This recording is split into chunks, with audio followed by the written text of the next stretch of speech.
अगर आप Himachal Pradesh police constable 2021-22 की तैयारी कर रहे हैं तो हमारे चैनल के ऊपर जाइएगा, एक प्लेलिस्ट बनाई गई है सेम इसी नाम से, तो इसको फॉलो अच्छे से करिए। हम यहाँ पे अभी तक हिंदी और इंग्लिश जो है उसे डिस्कस कर रहे हैं। आने वाले टाइम में हम और भी चीज़ें डिस्कस करेंगे, जीके वगैरह, रीजनिंग, मैथमेटिक्स, साइंस। तो बस आपको हमारे साथ जुड़े रहना है। और video course, study material course complete package बना दिया है ऑलरेडी, तो व्हाट्सएप करके पूरी जानकारी उसकी ले लेना। तो चलिए स्टार्ट करते हैं इंपॉर्टेंट क्वेश्चंस के साथ। संयुक्त अक्षर का असंगत रूप पहचानिए। तो आप सभी को पता है संयुक्त अक्षर जो हैं होते हैं, जैसे कि क्षो होता है, ज्यों होता है, शरो होता है, वगैरह वगैरह। तो इन सभी को ध्यान से देखिए। क्षो जो है बिल्कुल इसी तरीके से लिखा जाता है, त्रो भी इसी तरीके से लिखा जाता है, ज्यों, इसको ज्यों भी बोल सकते हैं आप और ज्यों भी बोल सकते हैं। ज्यों क्यों, मैं आपको आगे बताने वाला हूँ। शरो बिल्कुल ऐसे ही लिखा जाता है। तो सही आंसर जो है वो सी ऑप्शन है, क्योंकि ये असंगत है। कैसे?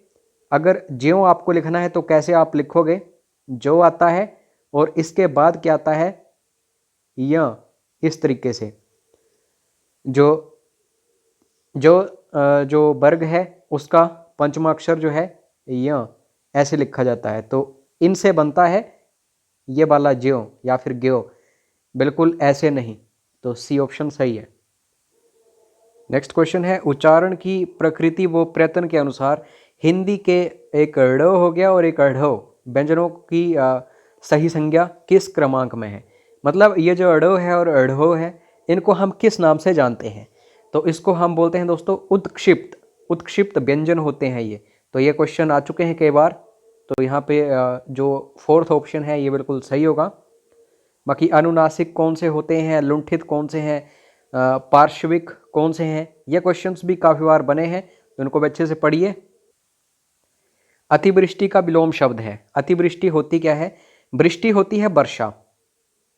अति मतलब ज़्यादा वर्षा होना, तो अतिवृष्टि का विलोम शब्द हो जाएगा अल्पवृष्टि। अल्प मतलब कम और वृष्टि मतलब वर्षा। तो यहाँ पे बी ऑप्शन सही है। मोस्ट इंपॉर्टेंट क्वेश्चन आ गया और टॉपिक भी इंपॉर्टेंट है, संधि। संधि को जरूर पढ़ के जाना। महोत्सव जो है इसका संधि विच्छेद करना है। तो यहाँ पे दोस्तों स्वर संधि की गुण संधि हमें दिख रही है। तो महा और साथ में उत्सव, इसी से बन जाएगा महोत्सव, ये वाला। जब ये अ और उ साथ में मिलेंगे तो ओ बन जाएगा। ठीक है, तो इस तरीके से आपको देखना है। यहाँ पे जो ए ऑप्शन है सही है। नेक्स्ट क्वेश्चन है, रंगा स्यार होना एक मुहावरा है, इसका अर्थ क्या होता है? रंगा स्यार वो होता है जिसकी पहचान आप ना कर पाएं और बाद में वो आपको फिर धोखा देता है। तो धोखेबाज व्यक्ति जो है वो रंगा स्यार है। मुहावरे जरूर पढ़ के जाओ, लोकोक्तियां, एक क्वेश्चन यहां से पक्का है। श्री गणेश शब्द का विलोमार्थी शब्द क्या है? श्री गणेश का मतलब होता है शुरुआत करना। तो इसका उल्टा क्या होगा?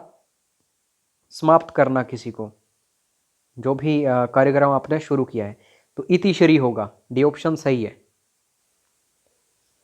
नेक्स्ट क्वेश्चन है, बे पेंदी का लोटा है। तो मतलब पेंदी का लोटा का मतलब क्या होता है? पेंदी का लोटा होता है स्थिर विचारों का ना होने वाला व्यक्ति। कभी यहाँ कभी यहाँ, कदे स्फुलते कदे ओ स्फुलते। ठीक है, तो वो पेंदी का लोटा है। यहाँ पे बी ऑप्शन सही है।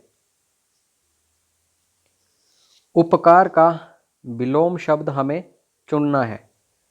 तो उपकार मतलब भला करना, तो अपकार जो है इसका बिल्कुल उलट है। अपकार मतलब किसी का बुरा करना। तो यहाँ पे सी ऑप्शन सही है, उपकार का अपकार विलोम शब्द है। गंभीर शब्द है, अगर कोई गंभीर है तो वो चुप रहेगा, बिल्कुल चुप रहेगा, सोच विचार में रहेगा। लेकिन कोई बाचाल है तो बहुत ज़्यादा वो बोल लेगा। बोलने वाले व्यक्ति को बाचाल बोलते हैं। तो यहाँ पे सी ऑप्शन सही है, ये इसका विपरीतार्थक शब्द है। आस्था, आस्था मतलब किसी के प्रति रिस्पेक्ट है। जैसे भगवान के प्रति हमारी बहुत ज़्यादा रिस्पेक्ट है, वो आस्था होती है। तो अनास्था इसका बिल्कुल विपरीतार्थक शब्द हो जाएगा। एक शब्द चुनना है हमें वाक्यांशों के लिए। जिसे जीता ना जा सके उसको हम बोलते हैं अजेय। ठीक है। किसी काम को चित्त लगाकर करने वाला, मतलब कोई भी काम कर रहा है तो चित्त लगाएगा वो उसका, तो उसको हम बोलते हैं दत्तचित्त, बी ऑप्शन। स्त्री जो कविता रचती है, अब अगर पुरुष हो तो कवि हम बोल देंगे, लेकिन स्त्री है तो इसको हम कवित्री बोलते हैं।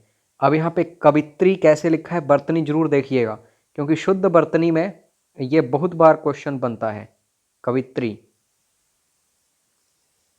क्षीण का तद्भव रूप है। तद्भव क्या होते हैं? जो हिंदी में शब्द इस्तेमाल होते हैं। तत्सम कौन से होते हैं? जो संस्कृत में इस्तेमाल होते हैं। तो अगर क्षीण है तो ये बेसिकली संस्कृत का शब्द है। जब हम हिंदी की बात करेंगे तो ये छीन बन जाएगा। तो यहाँ पे सी ऑप्शन सही है, ये तद्भव है। उसके बाद है तत्सम शब्द हमें चुनना है। बच्चा हिंदी में इस्तेमाल होता है, जन्म हिंदी में इस्तेमाल होता है, काज हिंदी में होता है, लेकिन चूर्ण, चूर्ण संस्कृत शब्द है। तो सही आंसर क्या होगा? A option. मिलावट में प्रयुक्त प्रत्यय है। प्रत्यय क्या होते हैं?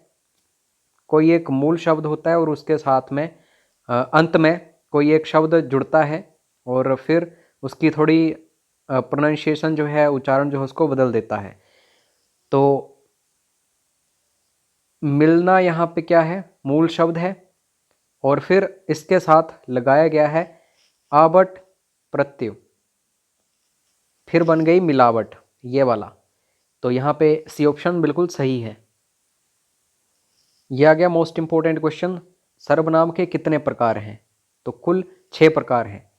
तो सर्वनाम हो गया, संज्ञा हो गया, विशेषण हो गया, क्रिया हो गया। इनको एक बार जरूर पढ़ लेना। जो हमारे कोर्सेज हैं, हिंदी वीडियोस कोर्सेज जो हैं, उसमें आपको ये सारी चीज़ें मिलेंगी। संज्ञा, सर्वनाम, विशेषण, सब कुछ A to Z है वहाँ पे।